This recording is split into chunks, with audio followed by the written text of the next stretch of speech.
Alors, on nous dit que, je parle toujours, on nous dit que la Guinée serait impliquée, si je m'en tiens toujours à ce qu'on dit, dans un projet de déstabilisation. On parle du Mali, c'est pourquoi moi, ok, voilà, merci beaucoup. Alors donc, je le répète, on nous dit que la Guinée serait impliquée dans une tentative de déstabilisation. Bon, nous sort même une chose, hein. On nous sort, comment on appelle ça, même une carte. Alors, avec une certaine intelligence, quand vous regardez la carte qu'on nous brandit, qu'on nous présente, enfin ceux qui ont présenté la carte, je crois bien qu'ils sont suffisamment intelligents pour comprendre que la carte est une carte satellitaire. Si c'est une carte satellitaire, est-ce que vous voyez, quand vous regardez ça, dans une carte, quand vous, donnez-moi une seconde, quand vous regardez une carte satellitaire, vous voyez un peu à quoi ressemble la carte satellitaire, c'est pas ça? Alors, la carte satellitaire vous donne une idée. Et ce n'est pas n'importe qui a accès à cette carte satellitaire. Donc, on peut dire que ce sont des services de renseignement en un mot. Donc, on va revenir un peu en arrière d'abord, sur le renseignement. Parce que pour comprendre ce qui est en train de se jouer, pour mieux comprendre, pour mieux analyser, il faut comprendre ces choses-là. 1. J'ai toujours dit que pour un pays, ce qui importe, c'est la maîtrise de la communication. Si vous ne maîtrisez pas la communication, si vous ne comprenez pas la communication, il est difficile, il sera pour moi, en ce qui me concerne, de penser que vous connaissez ou contrôlez quelque chose dans votre pays. Une fois que la communication vous échappe, c'est fini. Et quand je parle de communication, je ne parle pas de la communication audiovisuelle, radiophonique ou sur les plateformes des réseaux. Non. Quand je parle de communication, je parle de renseignement. Le renseignement. Si un président ne maîtrise pas le renseignement, c'est fini. Il n'est pas président. Il n'est pas président. Il est juste là à titre figuratif. Pour vous permettre de bien comprendre ce qui se joue, on va sortir un peu de l'Afrique et puis on va aller aux États-Unis, d'accord? On va aller... Hier, après mon intervention, comme je le fais d'habitude tous les soirs, quand je finis, je vais scruter les news. Je vais voir comment le monde avance, que se passe-t-il. Et je tombe sur une dame. Elle est américaine, mais je crois qu'elle est visiblement d'origine chinoise. Je crois bien parce que son visage est véritablement chinois. Non, ne t'en fais pas, Sungal, on va gérer ça. On va parler de ça. Je vous amène d'abord un niveau pour bien comprendre. Donc, la dame, c'est elle-même qui, on l'appelait, elle était dans l'équipe de campagne de Kamala. C'est une des assistantes une ancienne assistante de Barack Obama. Et quelque chose m'a surpris. Vous savez que les Américains disent que le mandat de Joe Biden est le 3e mandat de Barack Obama. Donc, on peut faire 3-4 mandats si on sait placer ces hommes. C'est comme ça que j'ai compris. J'ai écouté la jeune dame. C'était la première fois d'abord que je tombe sur son interview. Et on me disait, dans l'interview, elle dit qu'effectivement, Joe Biden travaillait pour Barack Obama. Que Joe Biden, depuis le premier jour où il est rentré au bureau ovale, il n'avait pas toutes les aptitudes nécessaires pour être président. Il paraîtrait même que son bilan, dossier médical a été manipulé. Sinon, logiquement, il devait être destitué depuis pour être remplacé par la vice-présidente. Donc, ce qui fait qu'à leur niveau, ils n'ont pas voulu, ils ont traîné pour ne pas organiser quoi? Pour ne pas organiser de primaires. Parce que s'ils organisaient des primaires, il y avait une forte probabilité que Kamala ne passe pas. Alors ici, quel est le rapport avec l'Afrique? Beaucoup de choses. Qui a divisé le Soudan en deux? C'est Barack Obama. Qui a fait tuer Kadhafi? C'est Barack Obama. Qui a fait arrêter Laurent Gbagbo? C'est Barack Obama. Donc Barack Obama, à travers qui? À travers George Soros. Je vous ai parlé de ce monsieur-là hier. C'est le nom qu'il faut retenir. C'est le nom qu'il faut retenir. Merci du côté, merci monsieur Konaté, du côté de Trècheville. C'est le nom qu'il faut retenir, je vous en prie. George Soros, dans toutes les tentatives de déstabilisation, l'arrestation de Laurent Gbagbo, Soros est dedans. L'assassinat de Kadhafi, Soros est dedans. Il est, quand c'est les démocrates, donc c'est un homme de Barack, et quand Barack partait, Joe Biden n'était qu'un pion qu'il manipulait à souhait et à volonté. Je viens, vous allez comprendre. Le même Soros, hier, je vous ai dit que c'est le même qui payait France Média, y compris France Média. Hier, c'est vous-même qui m'avez donné le nom quand je le cherchais, c'est-à-dire RFI, France 24, TBC Monde, pardon, LCI et autres. Ils recevaient des millions de dollars de la part de Soros. Et qui était le financier? USAID. L'agence de développement, soi-disant l'agence de développement. Donc, Soros est celui qui demandait, sans tenir même compte souvent de l'avis de l'Élysée. Des instructions étaient données pour salir nos présidents dans l'optique d'un changement. Donc, il faut d'abord corrompre l'opinion pour que la malversation, pour que l'inacceptable puisse être opéré. Vous savez, la différence du blanc avec le noir, c'est quoi? Le blanc prend le temps pour préparer l'esprit. Le noir vient, boum, il fait sur le champ. C'est la seule différence. Même vous pouvez le voir dans la gestion des entreprises. Je vais vous donner un exemple. Ici, quand vous avez par exemple un entrepreneur, je n'ai pas parlé de tous les pays africains ou tous les pays, je parle seulement du cadre du Mali, hein, je ne vais pas trop parler du Niger parce que je ne suis pas encore arrivé là-bas.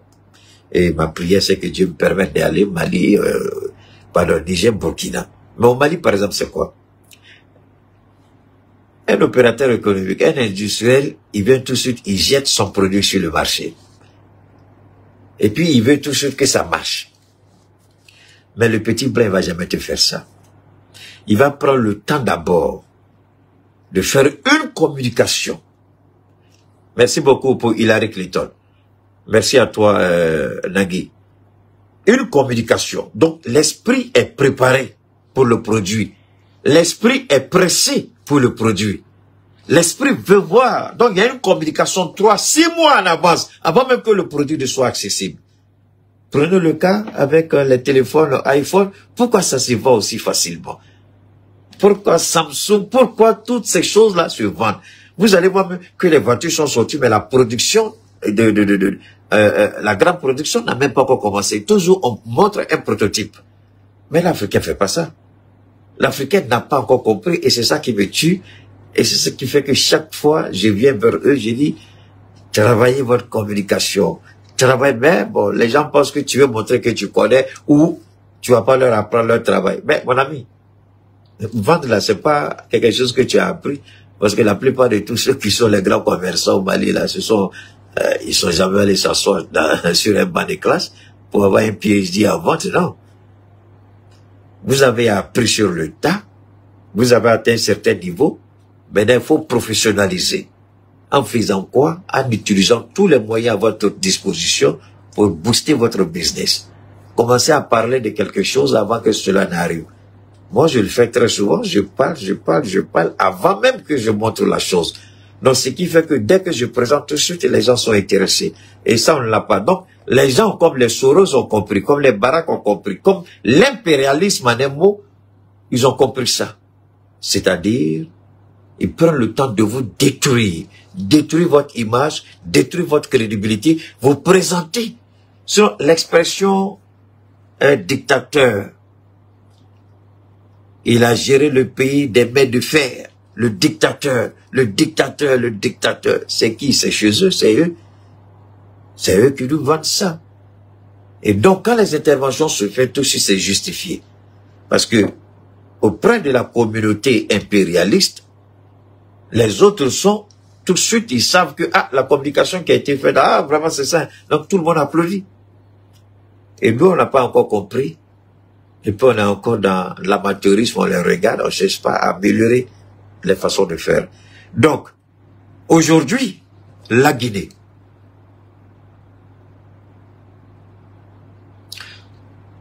Je vais vous dire pourquoi tout est lié. Je vous ai toujours dit, si vous estimez que ce n'est pas lié, si vous voulez déconnecter, le monde est un ensemble. Un ensemble que mon frère, mon président, a pris le temps de vous expliquer. Le triangle. Le monde, c'est un mécanisme. Le monde, c'est un système. Même les parasites ont leur place. Moi, je me rappelle, j'avais pour habitude, quand j'arrivais dans mon lieu de travail aux États-Unis, j'avais pour habitude toujours de nettoyer mon bureau, cleaner le clavier de l'ordinateur, l'écran. Un jour, il y a une de mes patronnes là qui arrive, je vous ai parlé d'elle. Elle dit, Keita, pourquoi tu aimes toujours clean up et run yourself? Elle dit, ben, c'est comme ça que je suis. Elle dit, souvent, il faut laisser les microbes. Les microbes participent à l'environnement, à notre écosystème là. Les microbes ont leur place. Si tu enlèves tout, tu seras trop exposé. Puis j'ai réfléchi à ici. Les microbes là, s'ils existent, il y a leur place. Les insectes, tout ça, c'est des choses. Donc, quand vous prenez même le plus petit animal insignifiant, il a sa place. Donc, le monde, c'est un tout. Et tout est ensemble, tout est lié d'une manière ou d'une autre. Tout est coordonné par un super patron qui s'appelle Dieu. Un super créateur qui est Dieu. Peu importe, il y en a qui vont le refuser, il y en a qui vont l'accepter, il y en a qui vont dire non. Mais pour nous qui croyons, nous l'acceptons en tant que tel. Alors, la Guinée. Keita, Trump qui vient d'arriver, il a quoi à voir dans cette affaire de Guinée-là? Donald Trump vient juste d'arriver. Qu'est-ce qu'il a à voir dans l'affaire de Guinée? Ça, c'est vrai. Ça, c'est vrai. La Guinée, bien vous dire pourquoi nos autorités, d'abord, cette situation de la Guinée, elle n'est pas nouvelle pour nous. D'abord, je voudrais rassurer tous les Africains, tous les panafricains. Vous avez entendu des communications où les gens m'ont dit qu'il faut interpeller les autorités maliennes, il faut leur dire, moi je vous ai toujours dit que nous, il y a très peu de choses qu'on peut apprendre à nos autorités lorsqu'il s'agit de renseignements, pratiquement rien. Mais quand il s'agit de faire des analyses sur des faits ou des situations, faire des remarques, oui, nos présidents, ils vont nous écouter. Mais nos services de renseignement, croyez-vous réellement que le Mali ne sait pas ce qui se prépare à sa frontière? Il y a une dame, la centrafricaine dont je voulais vous parler tout à l'heure. La centrafricaine dont je vous ai expliqué. C'est elle qui m'a envoyé le message, la première.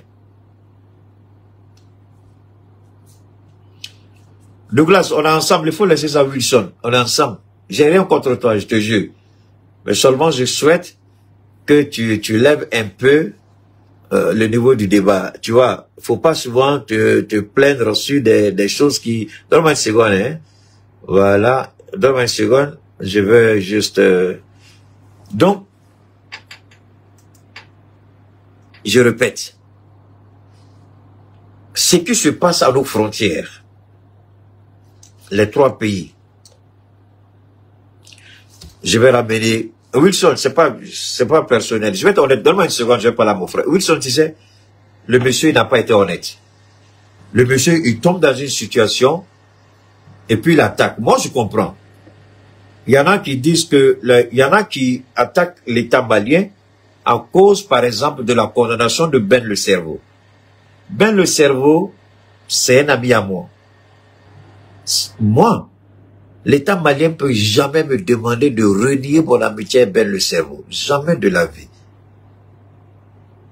Il répond d'un acte qui lui a été reproché. Il a été établi. À ce niveau, je n'interviens pas, je ne discute pas, je ne commande pas. Et je suis l'une des rares personnes depuis la condamnation de Ben. Et je me bats intelligemment pour demander à mon président de libérer Ben. Non pas que Ben n'est pas fautif, mais que le président lui accorde sa faveur et sa grâce, le pardon. On avait Trump. Vous croyez que le mandat de Trump ne sera pas une réussite? Le mandat de Trump sera une réussite à 100%. Pourquoi? Quand il est venu, tout ce qui était injustice, tous les faux jugements, il a fait libérer tout le monde, sans exception. Et tous les faux juges qui se sont rendus coupables de corruption, eux tous, la nouvelle procureure qu'il a, il a demandé à cette dame-là de poursuivre tous les procureurs qui ont été corrompus ou impliqués dans quelque chose. Aujourd'hui, là, ils se cherchent tous. Parce que, quand on va demander à Trump d'aller fouiller, là, les enfants de Trump, là, quand ils vont s'asseoir sur leur petit clavier, là, hein, ils vont faire sortir toutes vos corruptions. Depuis des années. Donc, moi, aujourd'hui, ma prière, c'est de plaider, et j'ai toujours dit, le jour que j'aurai l'opportunité, si Ben n'est pas encore dehors, si je suis avec, soit un jour, je rencontre le ministre de la Justice ou le Premier ministre, je vais leur demander, je vous demande pardon. Vous avez raison, Ben a tort, on a tous tort. Mais accordez-lui cette faveur-là. Il faut le libérer. Moi, c'est tout. Je n'impose pas, je demande pardon. Je demande au président de lui accorder une grâce. Non pas qu'il n'est pas fautif. Sa culpabilité a été établie. Il a été sanctionné. Et moi, je demande au président de lui accorder son pardon. C'est tout. Et tous les jours que j'aurai la possibilité, je vais demander au président Goïta de regarder mon frère Ben, je viens encore lui demander pardon. Et je vais profiter même de ta présence pour demander encore au président Simi Goïta pardon. Il faut voir le cas de Ben.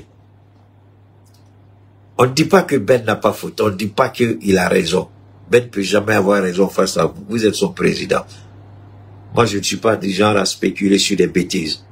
Il a commis une erreur. J'ai été l'une des premières personnes même à interpeller Ben, lui dire ce que tu as fait n'est pas bon. À l'époque, j'ai été insulté par certains de ses compatriotes. Et Ben leur a dit, attention, Keïta, là, vous ne le connaissez pas, je le connais. Ce que vous dites de Keïta, c'est pas ça. Le monsieur a raison. On met profil bas.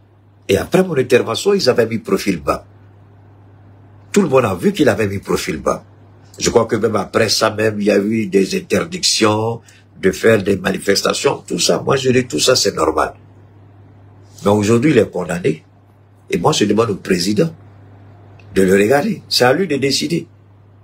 Moi, je lui demande juste pardon. Je lui dis seulement de faire un effort pour pouvoir pardonner à Ben. Si la décision doit se prendre de façon collégiale entre les 5 généraux, entre eux qu'ils décident. C'est le ministre de la Justice, c'est ça qui peut apporter une certaine... quelle que soit la forme qu'ils vont appliquer, qu'ils appliquent, mais qu'ils lui accordent cette grâce. Moi, je demande seulement qu'il soit gracié, c'est tout. Qu'il soit pardonné, non pas qu'il n'est pas fautif. Voilà. Mais il y a certains panafricains qui estiment que ce que le pouvoir a fait est mauvais. Donc, au lieu d'être intelligent et agir selon leur bonne conscience et de ne pas rentrer dans des débats juridiques, mais demander plutôt au président d'accorder sa clémence et sa grâce. Donc, eux, ils ne le disent pas, mais chaque fois que le président Assimi Goïta pose un acte, ils sortent et puis ils l'attaquent. C'est ce que le petit a fait, Wilson. Il a fait ça. Tu crois que si Ben n'avait pas de problème, jamais cet idiot-là n'allait parler Wilson. Tu vois, et moi, quand il mélange ça, je ne suis pas d'accord. C'est pourquoi je dis, il est en Europe. Pourquoi il ne va pas devant le Parlement européen? Pourquoi il n'interpelle pas? Pourquoi? Parce que qui finance la guerre? Mais regardez, on n'a qu'à arrêter l'amusement. Regardez comment le M23 est habillé. Regardez leur tenue. Tout le monde est d'accord. Tu les détestes, tu les aimes pas. Mais quand tu les vois habillés, tu dis, les gars là, regardez même les casques qu'ils portent, les casques militaires, regardez. C'est pas des bottes comme ils portent comme des soldats congolais. Regardez les Rangers qu'ils portent, regardez les... Alors, on n'est pas d'accord, ce sont des rebelles. Mais qu'est-ce que le président a fait? C'est ça, moi, mon problème. Mon problème n'est pas de dire manifester ou pas manifester.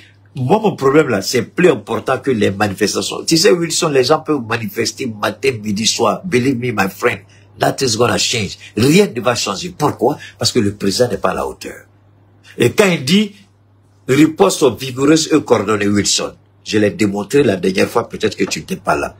Quand il dit riposte vigoureuse et coordonnée, ça veut dire quoi? Il a permis déjà à l'Afrique du Sud, il a signé un accord avec l'Afrique du Sud qui donne libre accès aux soldats sud-africains sur le territoire congolais. Mais les Congolais, ils s'amusent. Pour eux, là, ça fait de Goma, mais ils viennent de mettre en danger la souveraineté de l'État congolais. Ils signent un autre accord avec le Burundi. Le Burundi a un passé avec le Rwanda. Le Burundi a un passé avec l'Ouganda. Qu'est-ce que vous croyez? Donc, il fait exprès pour... Là, il est en train de mettre le feu aux poudres, là. Parce que la guerre, là, il fait entrer le Burundi. L'Ouganda va pas s'asseoir. L'Ouganda va faire entrer ses soldats tout de suite, aux côtés des soldats rwandais. Et le conflit va se généraliser. Qui sera perdant? Ce ne sera pas sur le sol rwandais, ougandais, burundais ou sud-africains. Ce sont nos frères et sœurs de la RDC qui vont mourir. C'est ça, moi, mon inquiétude. Qu'est-ce qu'il fait pour faire, pour remédier? Rien. Rien. Comment un pays qui a plus de 2 millions de kilomètres carrés, vous n'avez rien fait pour préserver ça? 100 millions d'habitants, c'est pas un petit pays. La RDC, je vous jure au nom de Dieu, si la RDC était gérée correctement, la RDC devait être soit la première puissance économique de l'Afrique ou la deuxième puissance, mais pas la troisième. Donc aujourd'hui, la RDC est pire que tout. Elle n'a rien. On connaît la RDC seulement que par la SAP. La sapologie, ça s'arrête là. Et puis le pillage de ses ressources, c'est fini. Alors, à Los Angeles, je vivais avec les Congolais. Les Congolais, ils ont un quartier à Los Angeles vers, comment on appelle ça là, j'oublie le nom. Quand vous allez là-bas, tous les buildings là, ce sont les Congolais seulement qui sont là-bas. J'ai vécu avec eux pendant des années dans la zone. Ils sont pleins là-bas, plein de Congolais, plein de Congolais.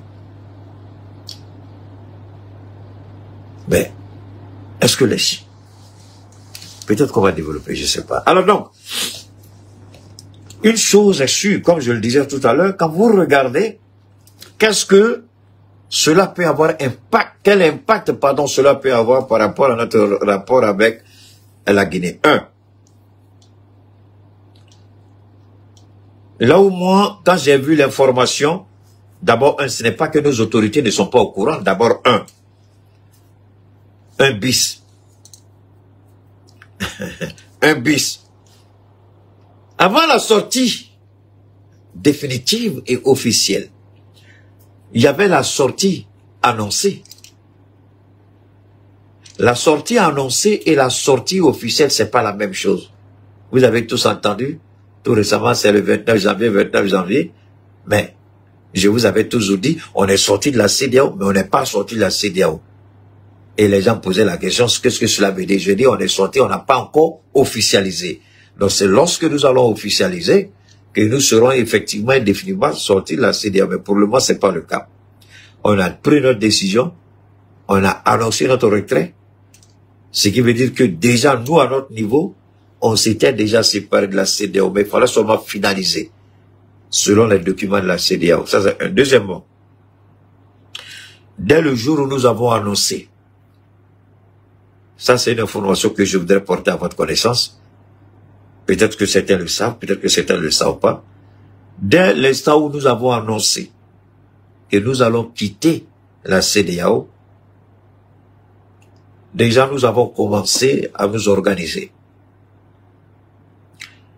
Le contrôle de nos frontières était devenu une exigence impérative. C'est pourquoi quand je regarde le petit président du Congo, moi je dis c'est un plaisantin, c'est pas un président. Alors,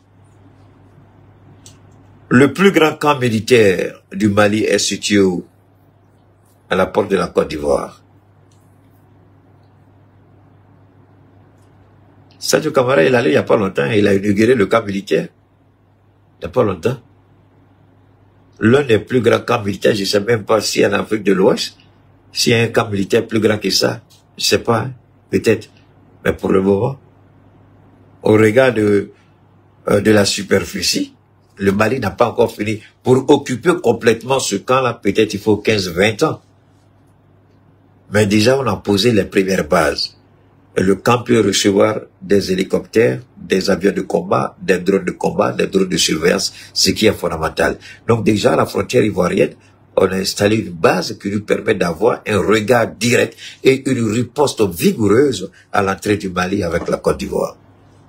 Mais alors, si on fait ça de vous à moi, vous croyez que la Guinée, on a dormi sur nos lauriers? Même le Ghana, qui vient d'avoir un président panafricain comme nous, mais avec Nana Addo Akufo,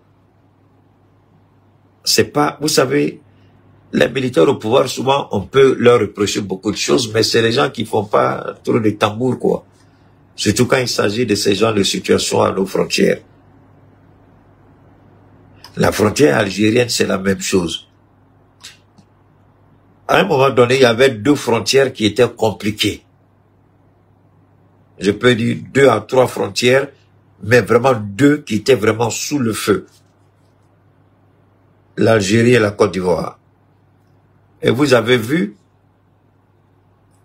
comment au niveau de l'Algérie, on a changé la situation.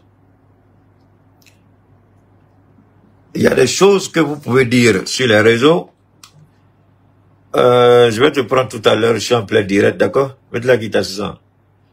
Ok. Alors, vous voyez, la frontière algérienne, on a installé un système de surveillance qui dépasse l'imagination. Et l'Algérie a été contrainte, mais même avec ça, hein, elle essaie de faire profil bas, mais ça marche pas. Elle peut pas nous amadouer, nous endormir pour nous allumer. Brice, on n'a qu'à laisser ça comme ça, pardon. C'est un de ces problèmes ici. Et donc, vous voyez,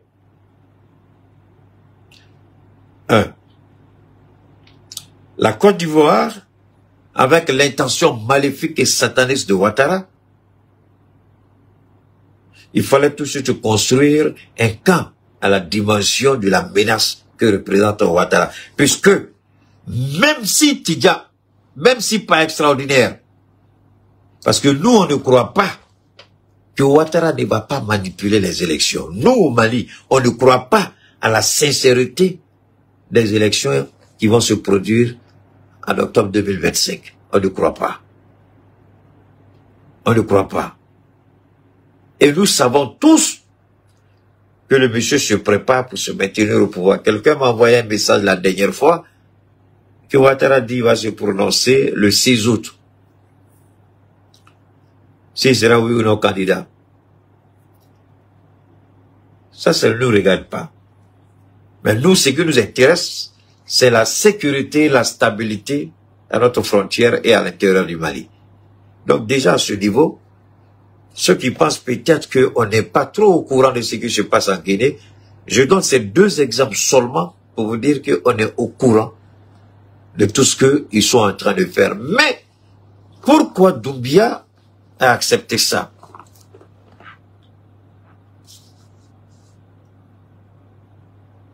Est-ce que vous comprenez pourquoi le nom de Doumbia, sinon le nom de la Guinée est cité? Pourquoi? Pourquoi?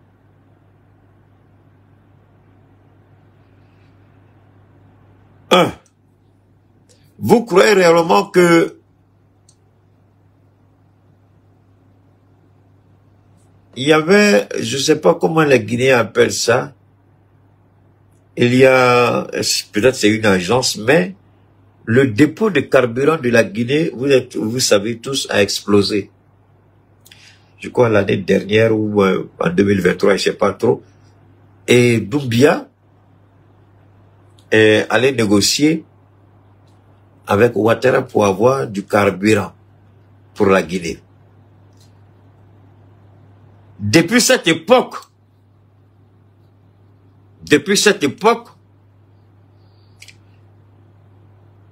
la Guinée a changé la tarification douanière, la tarification au quai du port de Conakry, des bateaux qui viennent au nom de l'AES, particulièrement le Mali. Vous avez entendu en début d'année 2024, Assimi Goïta l'a dit. Je crois qu'il était à la Sikasso, il a dit. C'est là il a parlé des 3 types de terrorisme. Terrorisme économique, terrorisme de la communication et puis terrorisme armé. Et c'est là qu'Assimi Goïta a dit comment comprendre qu'un bateau au nom du Mali soit taxé 3 fois plus cher que le même bateau qui arrive en Côte d'Ivoire et au Sénégal.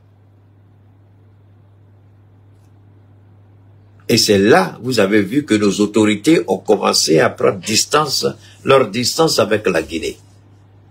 Et on a commencé à négocier le port comment on appelle ça, de Lomé, au Togo. Et le Maroc avait proposé ses services. La Mauritanie aussi, on a hésité parce que la Mauritanie n'était pas sincère. Donc, le port mauritanien, vous voyez, toutes ces personnes-là qui sont venues nous montrer leur bonne foi, on a découvert que c'était un jeu de la France. En fait, les gens voulaient nous amener, nous habituer, nous enraciner et puis nous frapper après. Mais Dieu merci, chaque fois, il y a un élément déclencheur qui vient provoquer une situation et puis nous, rapidement, on se tourne ailleurs.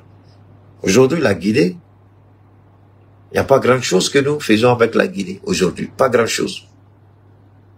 Encore moins avec Dakar ou Abidjan. Mais on fait beaucoup plus aujourd'hui avec le changement de pouvoir au Ghana, certainement. Même beaucoup plus, c'était le Togo. Avec le nouveau président ghanéen, certainement que les choses vont aller beaucoup plus loin. Mais la meilleure façon, je le répète, c'est que le président Assimi Goïta, le président Ibrahim Traoré, le président Tiani Abdraman, il faut qu'ils comprennent que ça, ce sont des solutions éphémères.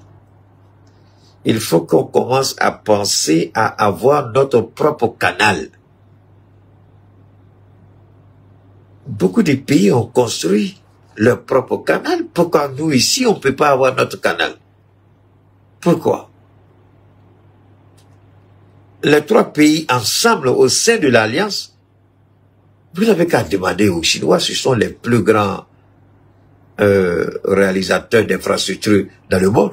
Personne ne bat les Chinois avec leurs machines colossaux, les machines colossales, pardon. On n'a qu'à appeler la Chine pour ouvrir ce canal-là. Parce que même le Ghana, c'est pas évident. Un autre président vient, il n'est pas d'accord avec nous, ce sera à la case de départ. Au Togo, un autre président vient, il n'est pas d'accord avec nous, c'est la case de départ. Pourquoi ne pas commencer à songer à avoir notre propre canal? C'est la seule, moi, c'est la seule indépendance, c'est la seule souveraineté que moi je vois. C'est le Tabatili. Alors donc, ceci dit, est-ce que ce que le général Mamadi fait, on n'est pas au courant, on est très bien informé. Le président Assimi Goïta est très bien informé. Mamadi peut former autant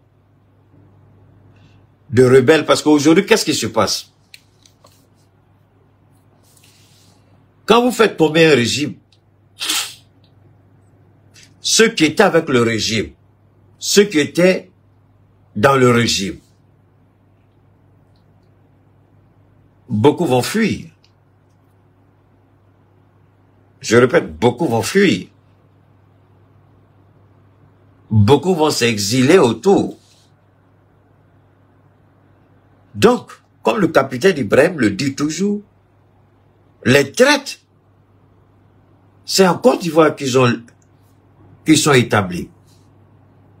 Donc, le projet de mettre en place une force pour attaquer l'AES, le projet n'a jamais été annulé.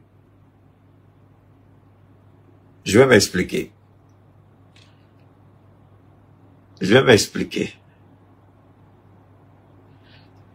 Il y a une force conjointe qu'ils veulent mettre en place. Le mot conjointe n'est pas exact, mais il y a une force que la France est en train de financer, mettre en place. Au niveau de la Côte d'Ivoire, au niveau de la Guinée, les gens se sont limités à la Guinée. Je suis un peu désolé, mais ils doivent aller beaucoup plus loin que ça. Ce n'est pas seulement la Guinée. Dans le lac Tchad, dans le bassin du lac Tchad, avec le Nigeria. Alors, que va-t-il se passer? Celui qui va rater cette partie-là aura tout raté. D'accord? Je vais marquer une petite pause d'abord, parce que cette partie-là, quand j'ai commencé là, c'est le feu qui va sortir. Donc, je vais d'abord refroidir ma gorge.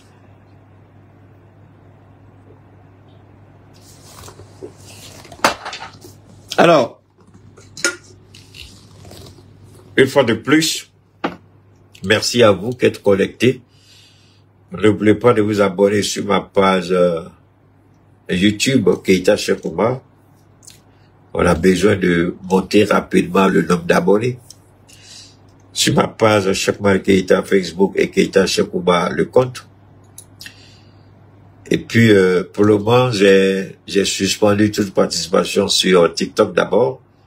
Donc, les gens peuvent en tout cas mettre mes vidéos là-bas, mais pour le moment, j'ai arrêté sur TikTok.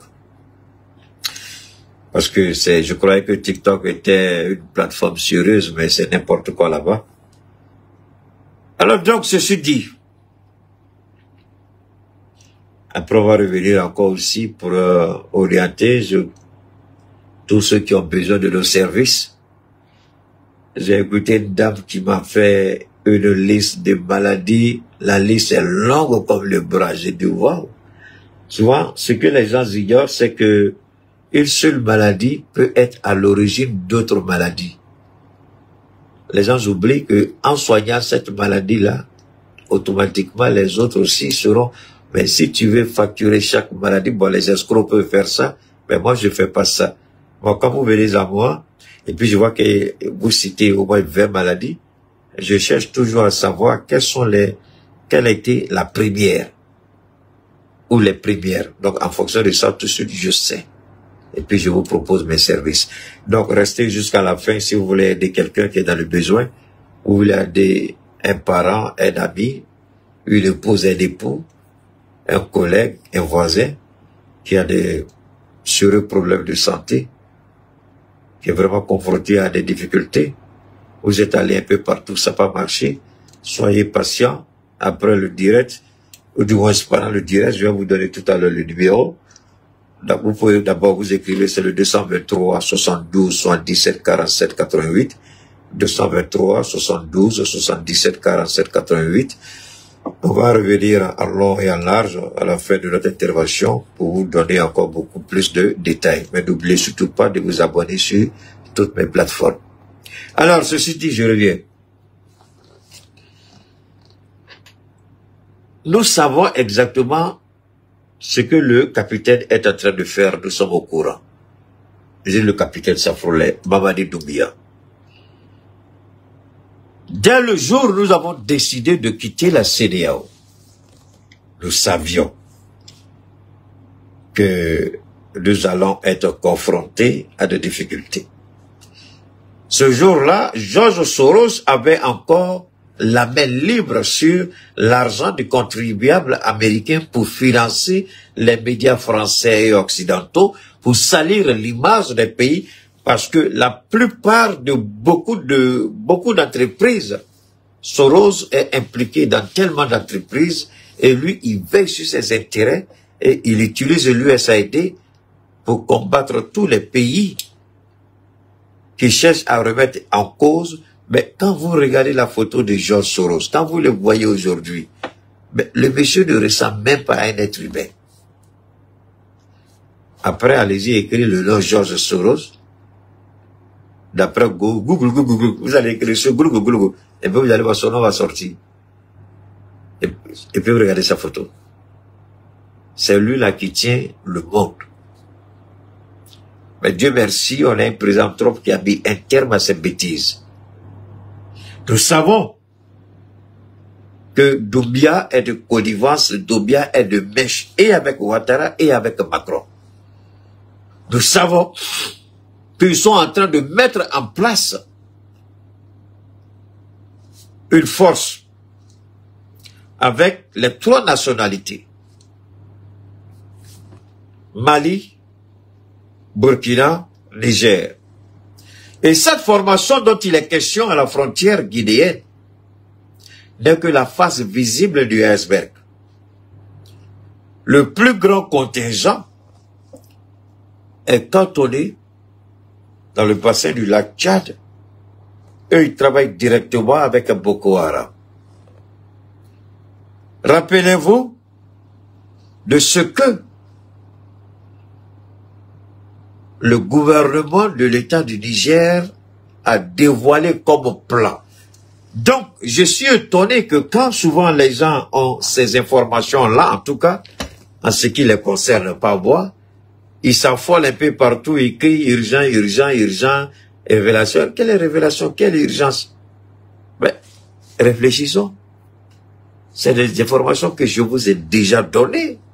Je vous ai même conseillé d'aller regarder sur la page de la RTN, la radio-télévision du Niger, où le gouvernement du Niger est revenu une deuxième, troisième fois, cette fois-ci pour donner des détails précis à l'approche du mois de jeûne, des opérations en préparation. Est-ce que ce que je dis ici est nouveau? Est-ce que ce qui se passe à la frontière de la Guinée, c'est nouveau? C'est pourquoi j'ai dit à mon frère Wilson,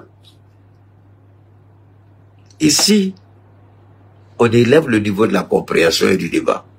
Je répète, le gouvernement de l'État du Niger a dévoilé les modes opératoires de ce que la France projette faire à la veille du mois de jeûne pour créer le chaos.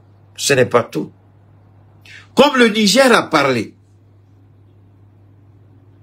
ils ont commencé. Ces gens, aujourd'hui, les attaques qui sont planifiées sur les convois, je crois dans le nord du Mali, on a dit certainement, je ne sais pas trop, mais je parle de façon générale. Les attaques qui sont planifiées aujourd'hui, ou qui sont exécutées, ou des mouvements terroristes qui sont neutralisés, mais le Niger avait déjà annoncé. C'est pourquoi je vous ai toujours dit, je le répète aujourd'hui. Écoutez, quand le Niger dit, voilà ce qu'on veut me faire, ce qu'on veut me faire, voilà le plan. Si vous restez à croire que c'est le Niger qui est concerné, c'est que vous n'avez rien compris dans ce que Keïta dit toujours. Ça n'a jamais été un pays. Le Niger donne des informations par rapport à son renseignement. Mais ne croyez pas que le renseignement que le Niger donne concerne uniquement le Niger. Mais le Niger n'a pas envie de spéculer dans le vide et impliquer le Mali, sachant bien que, pourquoi le Niger ne parle pas du Mali et du Burkina? Parce que le Niger et le Burkina, le Mali, ils savent tous, et les services de renseignement travaillent en synergie. Je répète, les services de renseignement travaillent en synergie. C'est la meilleure coopération au monde. C'est la première coopération dans le domaine du renseignement. Dans le monde du renseignement, on n'a jamais vu ce qui se passe aujourd'hui entre ces 3 pays. D'ailleurs, les Européens, la CIA n'a jamais donné d'informations aux Européens.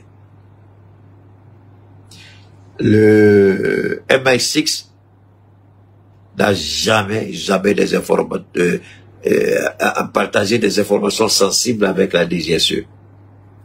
Le Mossad n'a jamais coopéré véritablement avec la CIA ou le FBI.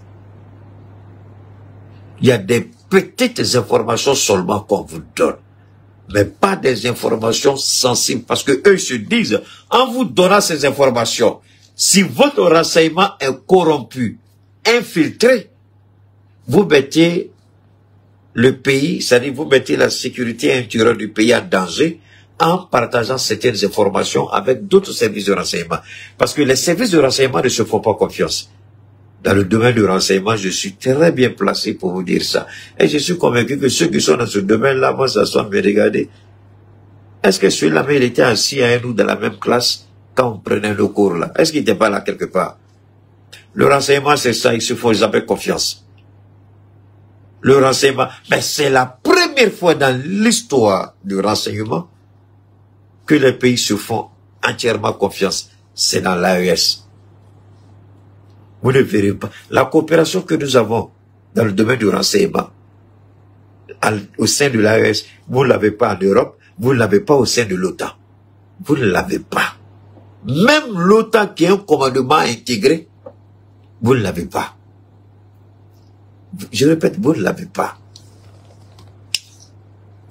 Donc, quand par exemple le Niger parle en donnant des précisions sur des planifications, mais toujours écoutez très bien, vous allez vous rendre compte que s'ils vont beaucoup loin, vous allez voir qu'ils vont dire la collaboration entre nos différents services de renseignement. C'est la collaboration entre les trois, pardon. C'est cette collaboration-là qui permet au Niger d'anticiper, au Mali d'anticiper, au Burkina d'anticiper. Parce que là où le Mali ne voit pas, le Burkina voit ou le Niger voit. Vice-versa, avec tous les autres. Donc, cette collaboration des trois services de renseignement est est une base solide de notre sécurité. Parce que la sécurité repose sur le renseignement. Vous n'avez pas le renseignement, vous n'avez pas la sécurité. Si quelqu'un vous dit le contraire, à cause de Dieu, levez-vous et partez. C'est un menteur. Si vous remarquez bien, chacune de mes interventions, j'insiste sur le renseignement. Non, quand vous allez, l'abonnement, c'est pas compliqué. Hein? Quand l'émission finit, vous rentrez dans ma page, comment on appelle, YouTube, parce que quelqu'un demande comment s'abonner. Quand je finis, vous rentrez, c'est pas payant, c'est gratuit. C'est gratuit, vous allez juste abonnez-vous. Quand vous rentrez dans ma page, hein, vous rentrez dans ma chaîne YouTube, vous voyez s'abonner, vous cliquez dessus, c'est tout. Et puis ils vont vous demander de cliquer sur toutes les choses, notifications, vous cliquez, c'est tout. C'est la même chose avec Facebook. Vous rentrez dans ma page, vous voyez s'abonner, vous cliquez sur juste, c'est tout. C'est pas moyen quelque chose. Alors, quand vous comprenez ça, je répète, quand vous comprenez ça, c'est important. Une dernière fois. Le renseignement, c'est la clé de voûte de la sécurité de tout un État. Vous n'avez pas le renseignement, vous êtes voué à l'échec. Vous êtes soumis à des attaques. Et souvent, il y a une autre guerre aussi que je voudrais, le président Assimi Goïta l'a développée. La guerre de la communication. Souvent, il y a des informations qui sont données de façon erronée. Les gens savent que tel que nous sommes structurés aujourd'hui, c'est quasiment impossible de venir attaquer et croire que vous allez déstabiliser le Mali et puis faire asseoir à quelqu'un d'autre. Non. Vous attaquez le Mali, c'est les trois pays qui tombent sur vous. Peu importe si vous êtes un ou deux terroristes. Peu importe par où vous allez passer. Ils le savent. Mais alors, s'ils savent ça, Keïta, pourquoi ces informations? Ça fait partie de la guerre de la communication. Donner des informations. Je ne dis pas que les informations sont erronées ou fausses, c'est pas ce que je dis. Non. Quand vous arrivez à désarticuler votre adversaire, vous arrivez à faire vaciller votre adversaire juste par la parole, vous avez déjà gagné 10%, 20% de votre combat. Sur le ring, la psychose est dans sa tête, vous allez le mettre KO. Parce que psychologiquement, déjà, vous l'avez battu. Alors, si vous êtes battu psychologiquement, n'allez pas. Vous regardez une femme, vous voulez épouser. Et puis, on dit, et c'est là, tchou, mon frère, si tu n'as pas 100 milliards dans ton compte, c'est là, tu peux pas parler avec, c'est là. Les gens, si toi, déjà, tu vas dans ta tête pour dire que si je n'ai pas ça, je peux pas l'avoir, faut pas partir, sinon tu as déjà échoué. Mais tu te dis, moi, là, même si c'est 1000 milliards, je m'en fous, moi, je vais, et puis elle sera ma femme. Déjà, cette détermination, cette conviction vous donne une ascendance sur elle. Parce que quand vous allez arriver, elle va croire que, comme tout le monde a été, tout le monde a vacillé là, et puis elle a pu avoir ce qu'elle veut, mais quand elle vous voit avec une certaine confidence, mais un charisme, une confiance totale, c'est elle-même qui commence à vaciller sur sa propre base. Et toi, tu viens, tu dis pour toi, elle reste bouche, mais tout ce qu'elle peut faire, c'est alors on va le mettre. Et puis c'est terminé. Mais quand vous la regardez, vous avez déjà peur, c'est même pas la peine d'aller. C'est pourquoi souvent je vous dis, et les gens trouvent que c'est cet imbu de sa personne, cette gonflée, c'est pas ça. J'ai dit dans la vie, je vois pas quelqu'un qui m'effraie. Je vois pas un être humain, d'un homme et d'une femme, devant qui moi je serais complexé. Ça n'existe pas. Cette personne n'est pas née. Cette personne n'est pas née. Une personne, tu vas me complexer, tu n'es pas encore né. Wallahi billah, je jure sur le Coran. Toi, moi te complexer au nom de tout ce qui m'est cher, tu n'es pas encore né. Je ne me vante pas, c'est comme ça je suis. C'est la même, c'est ce que je donne. Ça, c'est le premier héritage que je donne à Gaussou. Ne sois jamais complexé devant quelqu'un. Speak your mind. Maintenant, toi, on te dit, d'abord, tu vas passer la go aujourd'hui dans une grosse voiture, une BMW 700. Boum. Demain matin, c'est une Mercedes classe S. Boum. Après, c'est une Bentley. Après, c'est une Rolls-Royce. Toi, mais tu vois les tenues. Tu vois? Et puis, tu as peur. Mais tu as peur pourquoi? Tu as peur pourquoi? C'est pas l'homme?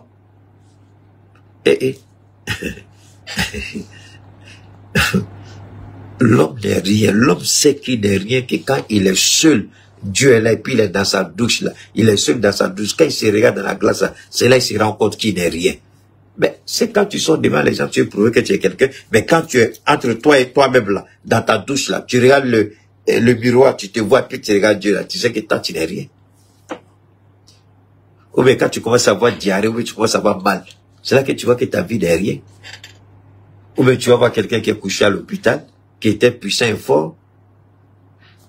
L'homme n'est rien.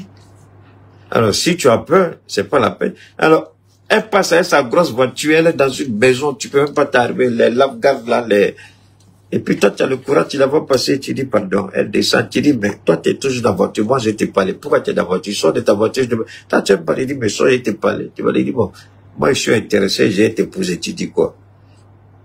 Et puis tu commences à développer ton argument. C'est-à-dire tu balayes tout, tu fais même comme si c'est pas le qui est dans la voiture, c'est pas le qui vient de sortir de la Rolls-Royce. Tu fais des palettes, tu regardes comme ça, elle dit allô. C'est fini. C'est pourquoi quand je regarde les gens, on dit, moi acheter une voiture, 5 quelques millions pour donner à une Poclair où déjà il y a 10 qui sont passés là-bas, autoroute, toutes les voitures sont déjà passées. Vous êtes vraiment maudits. Vous prenez l'argent des Ivoiriens pour les donner. Celui qui prend l'argent pour chercher femme, moi je dis c'est l'homme le plus idiot au monde.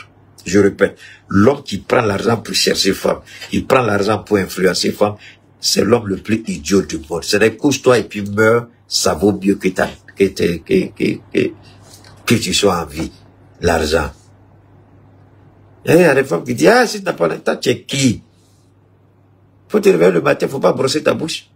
Au-delà qui a sorti de l'entière savoir, c'est là que tu as savoir que tu n'es rien.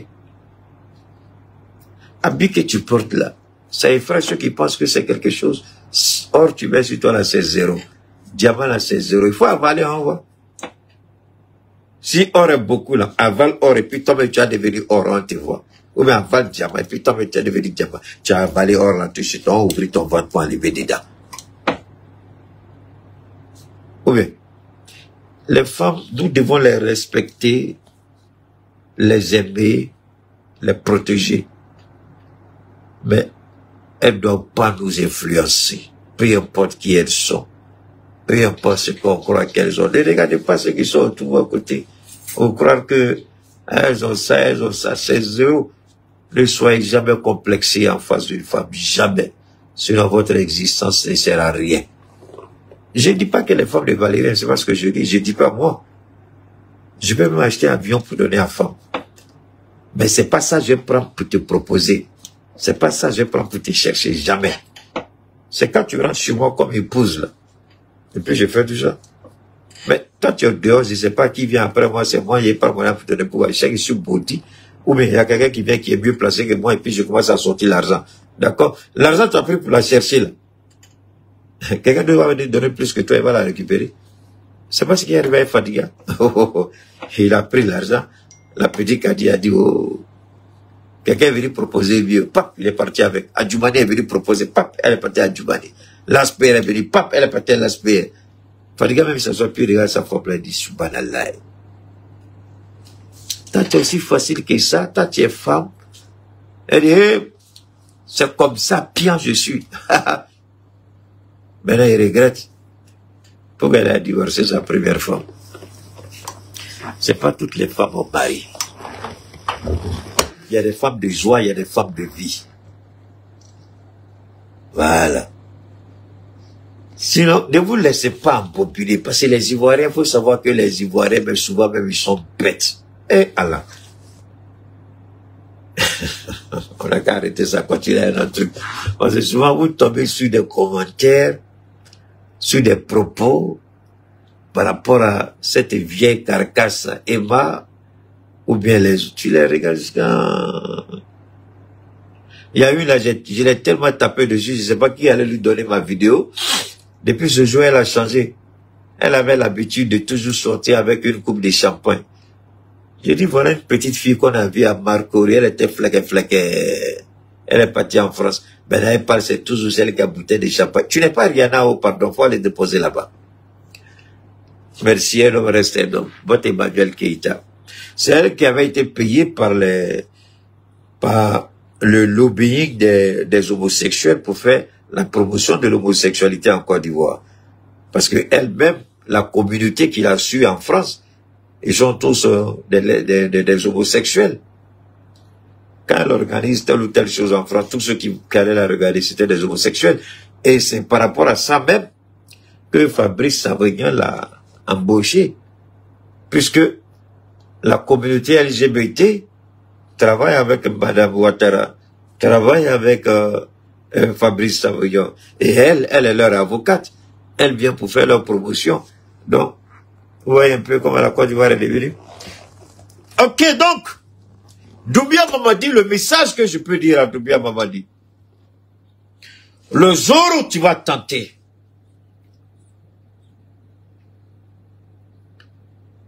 le jour où je répète que cette soi-disant opération, ce soi-disant projet de déstabilisation dirigé contre le Mali et l'AES, le jour Doumbia, si tu es idiot, si tu es bête, si tu es vraiment bête, et puis il y a une chose que vous devez comprendre, mes frères.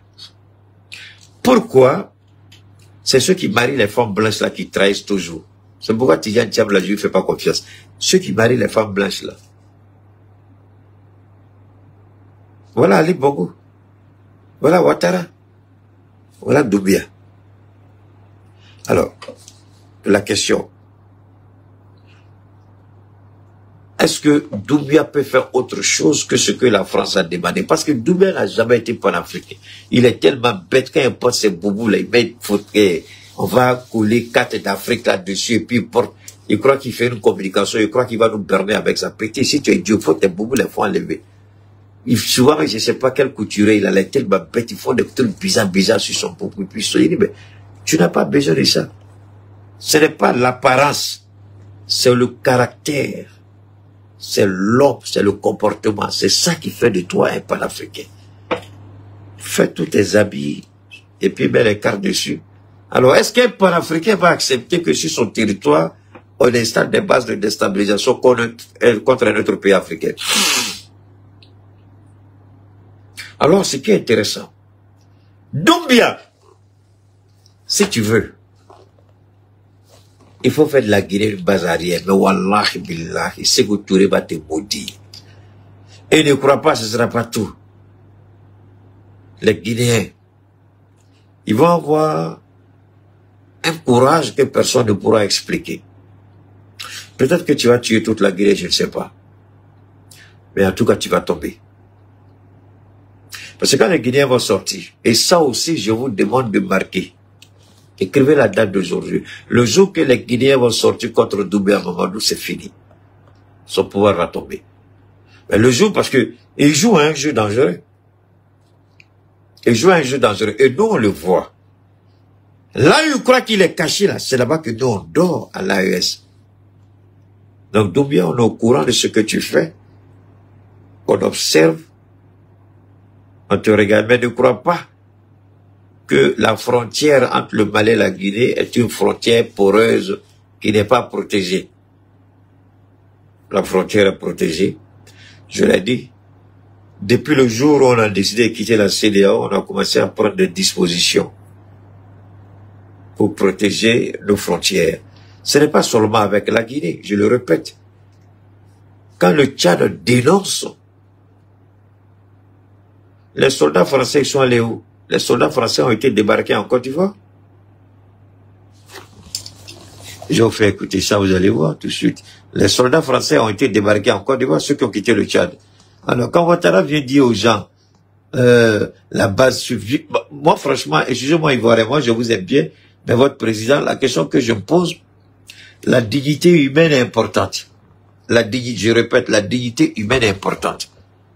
Si votre dignité pose un problème, si votre dignité, je répète, pose un problème, c'est que vous-même vous posez un problème. Permettez-moi de venir ici rapidement et puis vous faire écouter ceci. J'espère que... Alors, j'espère, je sais pas si je pourrais retrouver ça.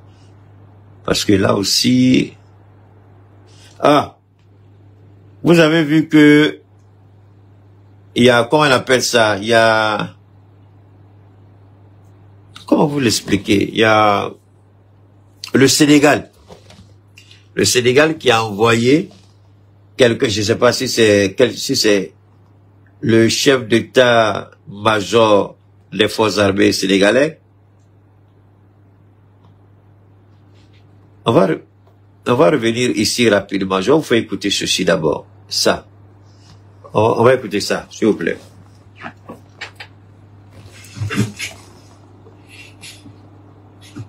Je vais vous faire écouter ceci.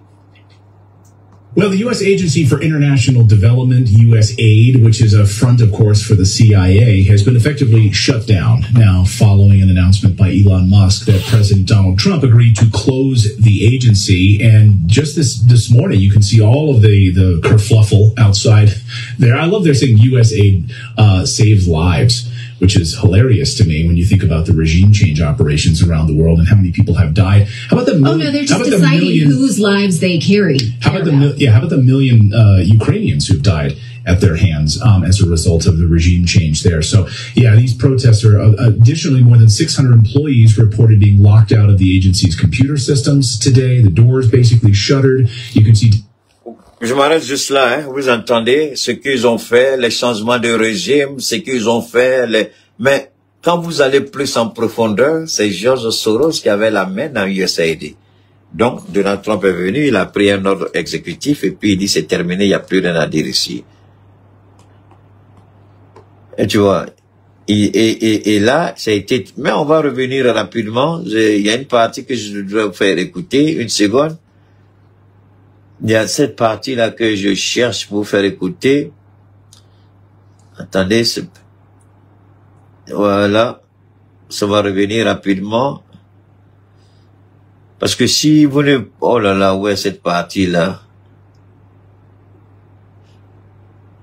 Attendez, hein. Il y a une partie qui m'intéresse. Ouf. Souvent, c'est compliqué, hein. Hop. Cette partie, bon, si je ne retrouve pas, c'est pas grave, on va arrêter. moi, je vais juste voir, bon, c'est bon, je ne retrouve pas, c'est pas bon, c'est pas grave.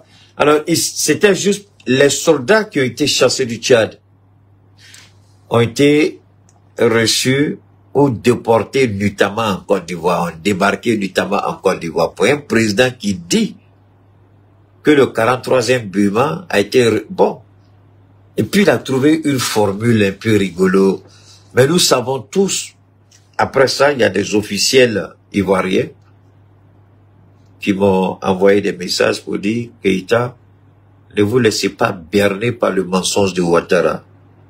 Dis au président Goïta de rester sur ses gardes parce que la France ne quittera pas la Côte d'Ivoire et la France est bien installée en Côte d'Ivoire. Ouattara veut un 4e mandat et Ouattara veut faire tout pour plaire à la France parce que aujourd'hui c'est cette rhétorique-là qu'il vend. Si je pars, il n'y a plus de base militaire française en Côte d'Ivoire. Et si je ne fais pas tout pour garder Laurent Gbagbo hors course, s'il revient, même dans une sorte d'alliance avec Tidiane, où ça va être compliqué, il sera difficile de battre Laurent Gbagbo. Je vais être honnête avec vous. Au regard des alliances que Gbagbo est en train de sceller, de ceux qui sont en train de se ressaisir, au regard, moi je vous ai dit une année, il y a longtemps, je veux dire, à peine sorti de prison, Simone Gbagbo, je vous ai dit, j'ai dit Simone Gbagbo sera faiseuse de roi. Je répète, elle sera faiseuse de roi. Je répète encore, elle sera faiseuse de roi. Son poids ne lui permettra pas d'être certainement présidente.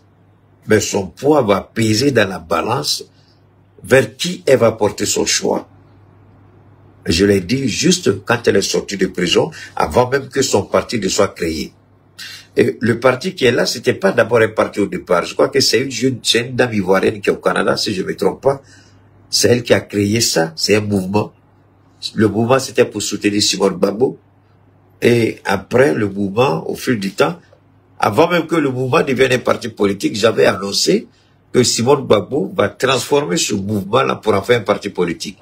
Et c'est là qu'elle va peser dans la balance. Et puis, effectivement, quelques mois après, elle a changé, elle en a fait un parti politique et qui va peser. Ça va peser. Et elle a dit, elle a été claire. Elle dit, il y a un divorce entre Laurent Gbagbo et moi, mais il n'y a pas de divorce idéologique. Parce qu'aujourd'hui, les gens veulent créer. C'est sur ça que les gens veulent construire une communication. Faire croire que Simone Gbagbo et Gbagbo Laurent, c'est fini, il n'y a pas de réconciliation, il n'y a pas de conciliation. Et Laurent Gbagbo n'a pas le choix. Ou il devient un véritable président, il met l'animosité à côté, il met l'émotion de côté, il devient véritablement ce président-là qui parle avec son peuple, ce président qui veut reconquérir le pouvoir. Et il s'assoit avec Simone Gbagbo et puis détermine les clauses de leur collaboration, comme avec tous les autres partis politiques. Bonsoir à toi, Papou, comment vas-tu? C'est tout. Je répète. Aujourd'hui, dans tous les cas, Soro est là. Il parle avec eux. Soro peut communiquer avec Laurent Gbagbo sans que les idiots de la DST disent ça ou même ce qui se passe. Mettre le téléphone de Gbagbo sous écoute, c'est croire que Gbagbo n'a jamais été président et savoir que Gbagbo ne peut pas se protéger. Gbagbo se protège. Je répète, Simone Gbagbo peut ne pas être présidente, mais elle peut déterminer l'issue des élections. Parce qu'elle a créé autour d'elle quand même une certaine force. Et Laurent Gbagbo aura besoin de ça. Et je le répète, c'est pourquoi j'ai dit hier à la petite avocate là, à son front là, Abiba, d'éviter de dire des bêtises. Les hommes restent les hommes. Elle a été claire. Je vous ai fait écouter son interview. Elle dit, Laurent et moi, il n'y a pas de divorce idéologique.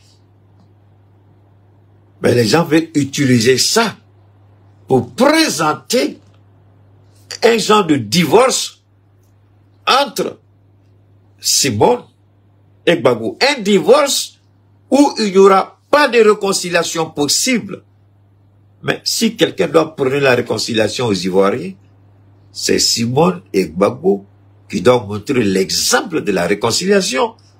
Après le divorce, il faut que la vie continue son chemin. Ils ont de grands enfants ensemble. Ils ont des petits enfants ensemble. Est-ce que Gbagbo peut dire qu'il n'a pas d'enfants avec Simone? Il a menti. Ils ont des enfants. Alors, quand les idiots qui se disent avocats ou membres de, comment on appelle PPC, disent des bêtises là, moi souvent je regarde l'Africain, pourquoi je dis que moi là, je ne mets pas quelqu'un devant moi?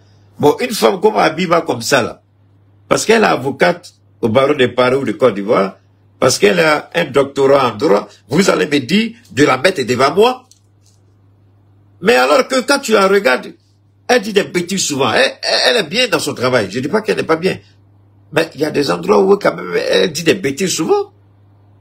Elle est en train d'aider Gbagbo, ça c'est vrai. Sur le plan politique, sur le plan du droit, elle est en train de faire un travail extraordinaire pour le PPAC et d'ailleurs le peuple de Côte d'Ivoire. Mais quand il s'agit de gérer les relations humaines, elle n'a pas eu d'expérience et je ne crois même pas qu'elle-même soit un modèle à ce niveau-là. Donc faites beaucoup attention quand Keïta parle.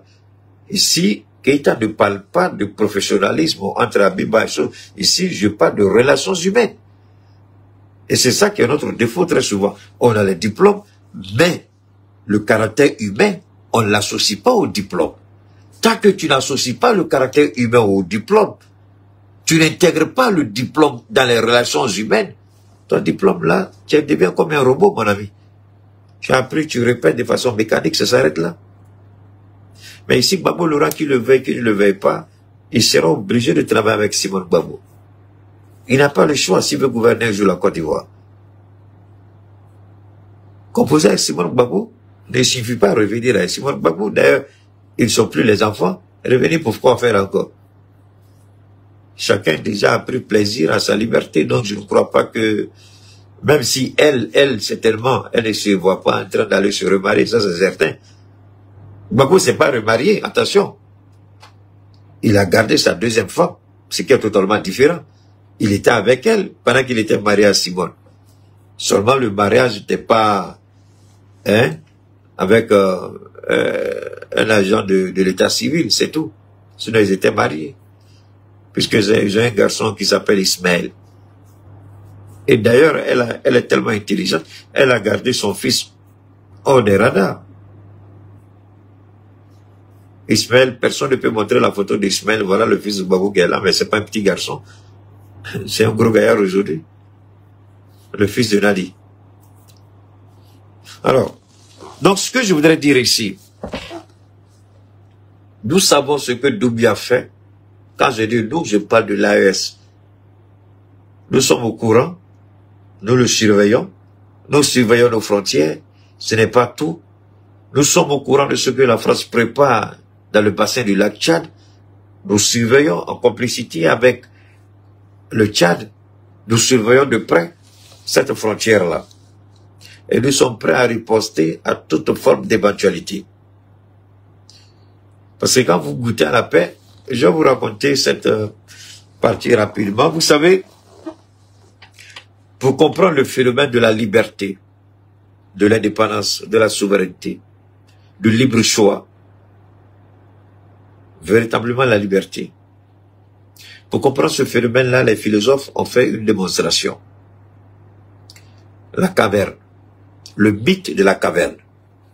Je répète, le mythe de la caverne. Pourquoi un mythe? Des hommes ont été attachés à l'intérieur d'une caverne. Attachés de telle sorte qu'ils ne peuvent pas bouger. Depuis leur naissance, on ne fait que leur montrer l'illusion, pas la réalité, l'illusion, dans le noir, dans les ténèbres. Donc l'esprit s'est accommodé à l'illusion des ténèbres dans la caverne, jusqu'à ce qu'ils deviennent des adultes. Et un jour, selon cette mythologie, un jour, on libère parmi eux un seul. Il sort. Tout de suite, le regard est ébloui par la lumière des rayons solaires. il court, il veut entrer et puis il s'arrête. Il regarde derrière et puis il revient encore. Il regarde doucement, doucement, jusqu'à ce que il s'habitue à la lumière et puis il commence à découvrir et contempler les merveilles du monde extérieur. Cette liberté. Et après quelques temps passé au dehors, on veut le ramener dedans. Il dit, c'est mon cadavre, vous allez ramener dedans, parce que moi je rentre plus. Il dit, avant je voyais pas clair, maintenant je vois clair. Vous connaissez cette chanson, le gospel? I was blind, now I can see. C'est cette réalité. Nous, on a pris goût à notre liberté. On a pris goût à notre souveraineté. On a appris à dire non, on a appris à dire oui, on a appris à choisir nos partenaires stratégiques. Et on a appris à déterminer ce qui est bon pour nous. Non pas ce que quelqu'un veut nous dire, ce qui est bon ou pas. Et désormais, on est prêt à mourir pour préserver notre mode de vie. D'ailleurs, qu'est-ce que nous vivons, qu'est-ce que nous voyons, qu'est-ce que nous vivons? Une fois de plus, qu'est-ce que nous vivons et qu'est-ce que nous voyons en Ukraine? Le seul langage de l'Union européenne, nous devons soutenir l'Ukraine parce que c'est notre mode de vie qui est menacé. Donc, au nom de leur soi-disant civilisation, hypocrisie appelée démocratie, leur mode de vie, des centaines de milliers d'Ukrainiens sont morts, des millions exilés, pour préserver un mode de vie. Alors qu'est-ce que nous, à notre niveau, on doit faire pour préserver aussi notre mode de vie? Est-ce que nous allons laisser des petites marionnettes Doumbia et Ouattara, Talon, Tinibou, vouloir s'amuser avec notre mode de vie? Parce que nous avons décidé de dissocier notre mode de vie de leur mode de vie. Nous, on n'est plus esclaves soumis à la volonté de quelqu'un. Eux, ils sont esclaves soumis à la volonté de quelqu'un. Donc, notre mode de vie, c'est la liberté par excellence. On est prêt à mourir pour préserver ça. C'est pourquoi, dans l'armée malienne, on vous dira, en face de la mort et l'humiliation, nous, soldats maliens, on préfère mourir que l'humiliation. Ça fait partie des vertus enseignées à un soldat malien. Mourir, mais jamais vivre dans l'humiliation. Accepter de mourir que d'être humilié. Alors, le message à Doumbia, comme tu es idiot, tu es bête, il y a un garçon devant toi. Les idiots du Sénégal, ils ont compris quelque chose. Pourquoi ils ont envoyé leur chef d'état-major? Je ne sais pas si c'est leur ministre ou mais j'ai vu quelque chose comme ça. Pourquoi ils l'ont fait?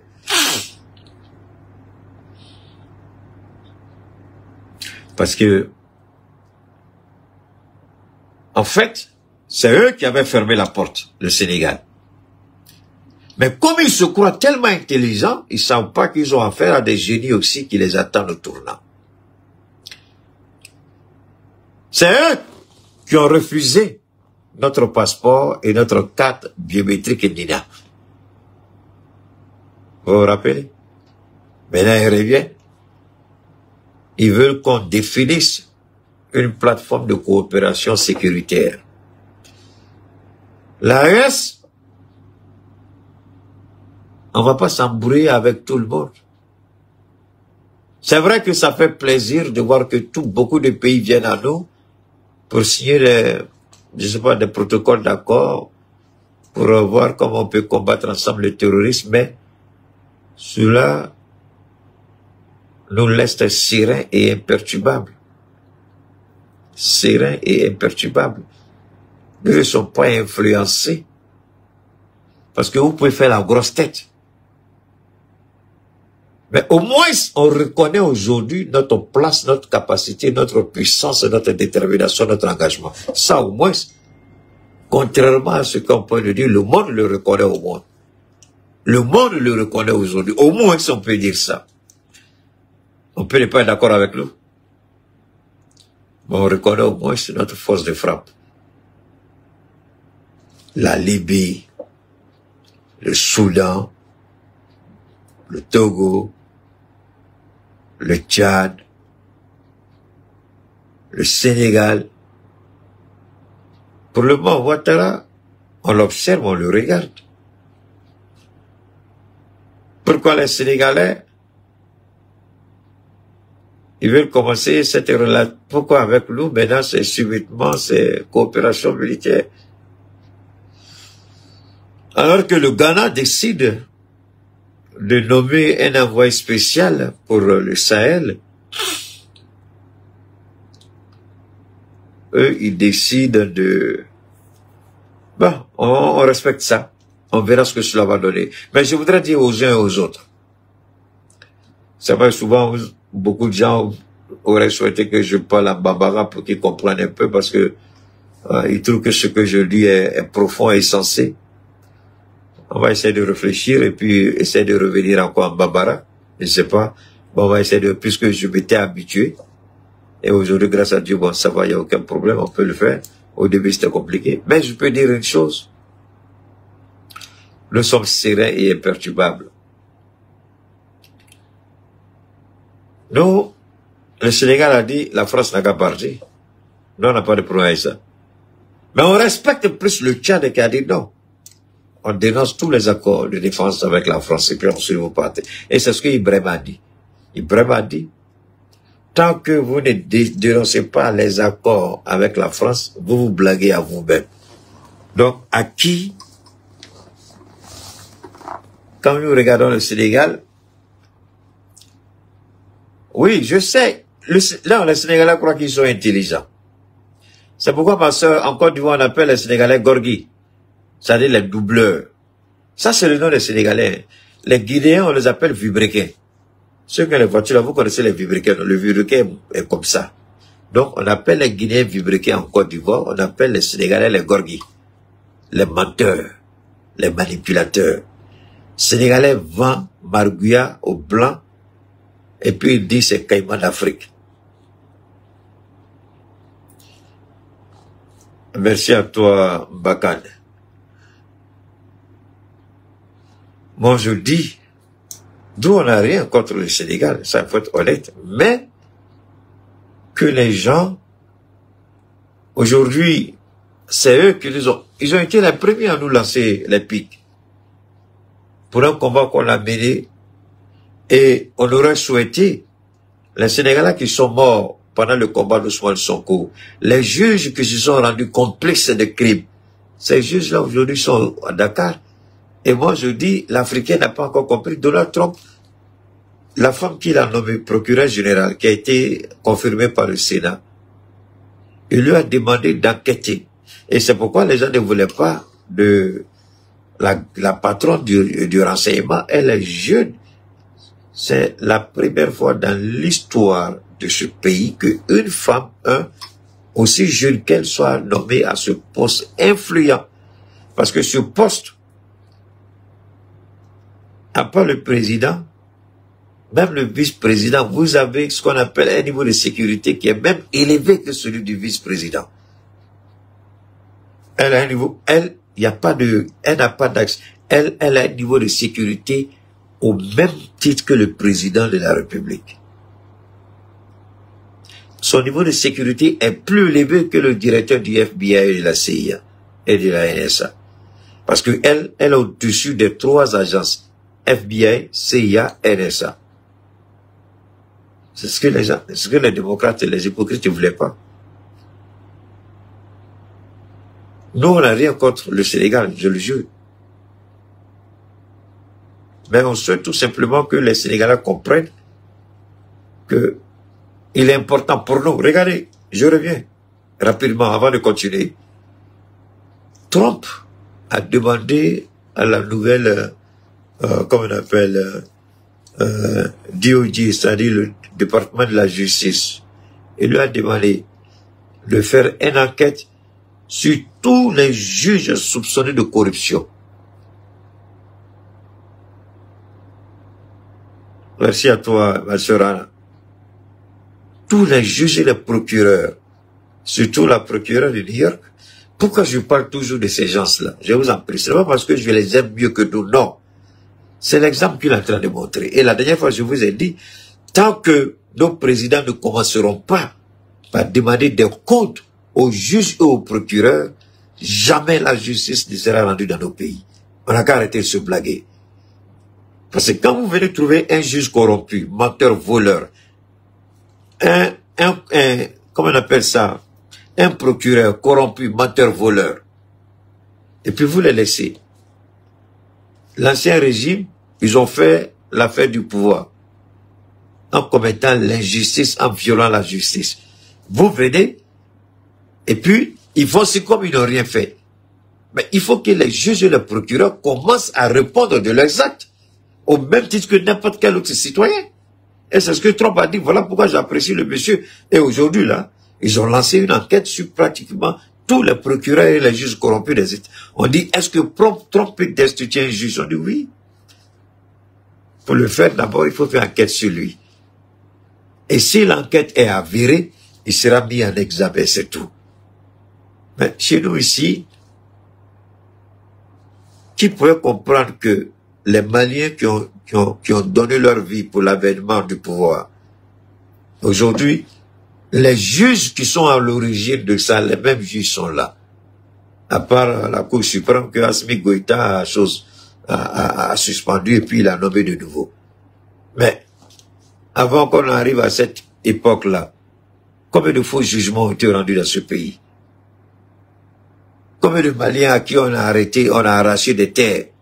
Parce qu'il y a un juge corrompu qui est là, parce qu'il y a un procureur corrompu qui est là, parce qu'il y a un commissaire voleur qui est là, parce qu'il y a un commissaire de police, un commandant de brigade de gendarmerie, des voleurs qui ont pris tous des gens. Bon, on n'a rien fait pour changer tout ça. Mais pourtant, ça existe. Qui ils sont? Moi, je ne le sais pas. Forcément, ils sont impliqués dans quelque chose quelque part. Tant que ceux qui sont supposés incarner la justice ne commencent pas à rendre, il n'y aura jamais de justice en tant que telle. Jamais.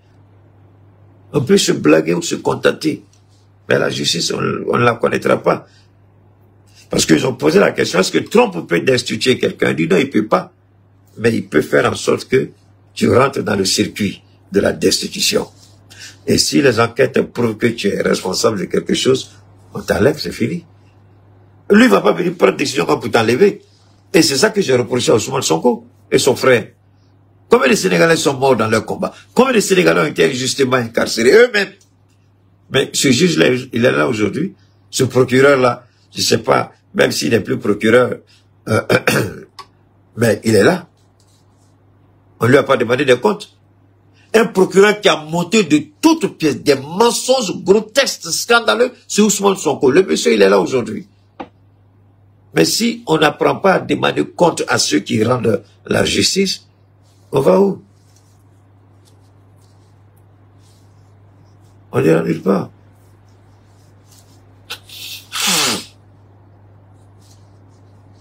Donc, c'est cette réalité-là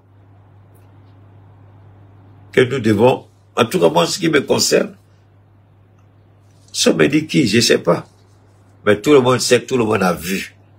Tout le monde est au courant. La raison, on n'a pas besoin de dire, tu as vu ça où, tu as quelle preuve. Ici, il n'y a pas besoin de preuve, il y a une évidence. On a vu. Ah! On a vu des jugements ici. Moi, je me rappelle même pas le nom du juge. Même, moi, je me rappelle, il y a une situation à laquelle j'ai assisté personnellement. Mais j'ai regardé le juge, je dis, c'est pas vrai. Et il y a un adage qui dit, le premier à aller se plaindre, c'est lui qui a raison. Donc, tu vas te plaindre, tu as raison. Même si c'est mensonge, tu as raison. Que Dieu nous aide. Que Dieu nous aide. Alors donc, ceci dit, je voudrais une fois de plus dire à chacun de vous et de nous, que vous soyez dans le Sahel, ou que vous soyez en Afrique de l'Ouest ou en Afrique ou encore hors d'Afrique, y compris n'importe quel continent ou pays, et que vous avez vraiment un intérêt pour nous dans le Sahel, l'information que je peux vous donner, c'est d'abord d'être serein. C'est d'être serein parce que nos autorités, par la grâce de Dieu, ils travaillent en collaboration, en synchronisation et en synergie. Les différents services de renseignement militaires coordonnent leurs opérations. Et nous continuons, par la grâce de Dieu, à acquérir encore de nouveaux matériels par rapport aux défis qui vont s'opposer, disons, qui vont s'imposer à nous. Ces défis sont énormes. Soyons sérieux, les défis sont énormes.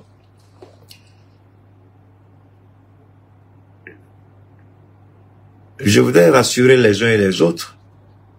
Elle a dit que les présidents de l'AES ont la tête sur les deux épaules. Ils savent où ils vont. Ils savent ce qu'ils font. Et la priorité de nos États est leur priorité. La France peut continuer à se... Comment vous le dites? La France peut continuer à croire à ce qu'elle veut. Prétendre à ce qu'elle veut. Mais vous pouvez planifier tout. Je voudrais juste que vous gardiez une seule image en tête. Peuple du Sahel, peuple africain. Qu'est-ce qui n'a pas été fait pour que Donald Trump ne soit pas candidat? Il y a un État même où son nom avait été retiré de la liste électorale. C'est-à-dire, il ne pouvait même pas faire campagne dans cet État. Mais sa fille et ses avocats se sont battus jusqu'à ce que son nom soit réinscrit. C'est là aussi que je voudrais interpeller les Ivoiriens. Donald Trump, son nom a été retiré de la liste électorale. J'oublie l'État. Ses avocats se sont battus. On me dira, Keïta, là-bas au moins la justice, et en Côte d'Ivoire il y a justice. Non, en Côte d'Ivoire il n'y a pas justice. Mais Ouattara veut pousser Gbagbo, les partisans de Gbagbo ou l'opposition à manifester, réprimer et décider de faire, je ne sais pas quoi, de faire même basse sur le processus électoral. On ne peut pas apprendre Gbagbo beaucoup de choses. Il a été quand même opposé à Oufoué. Contrairement à Ouattara, il n'a jamais pris les armes contre la Côte d'Ivoire. Et je demande aux Ivoiriens de faire confiance à Gbagbo parce qu'il sait à quel moment il faut frapper. D'ailleurs, c'est pourquoi il savait très bien et il a anticipé l'action de Ouattara contre Damana Picasse. Qu'est-ce qu'il a fait? Il a déchargé Damanas Picasse de certaines responsabilités parce que Damanas Picasse était le point focal même de Gbagbo. Il y en a même qui disaient que il y a de fortes probabilités que Damanas Picasse soit le choix de Gbagbo. Mais quand il a vu le geste de Ouattara, tout de suite, qu'est-ce qu'il a fait? Il a cassé Damanas Picasse. Il a réorganisé le parti. Et celui là-bas, tout le monde travaille. Ce que Damanas Picasse faisait là, il a donné ça, je crois, à quelqu'un d'autre qui le fait bien. Donc, Damanas Picasse, il a fait exprès parce qu'il a vu le RH2P venir. Il les a vus venir. Parce que Damanas Picasse commençait à être puissant, fort et audible. Donc, il faut le taire. Il faut le museler. Je l'ai dit hier. Ce que Damana a fait pour Gbagbo en 2010, c'est la raison pour laquelle on veut le condamner à 20 ans. Et d'ailleurs, ils sont revenus encore gouvernement condamnation 20 ans.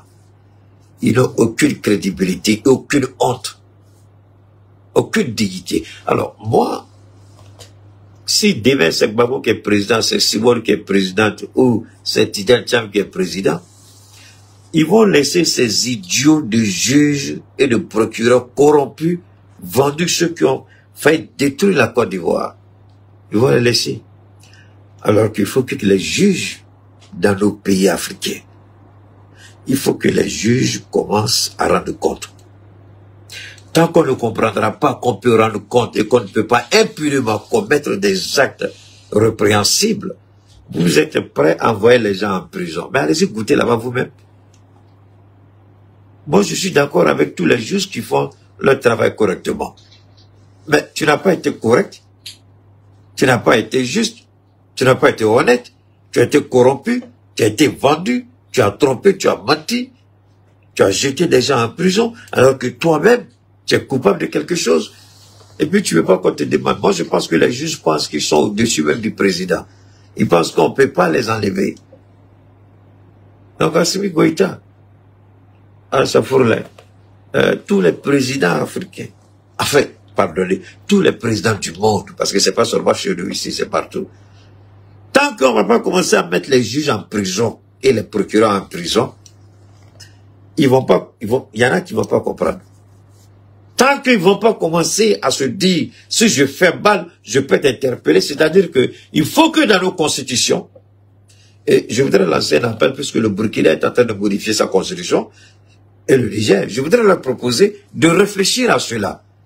Que les juges soient tenus responsables, tout juge qui va se rendre coupable d'infractions avérées et établies, immédiatement il sera destitué, jugé et condamné, s'il est coupable, jeté en prison. Il faut qu'on change nos constitutions.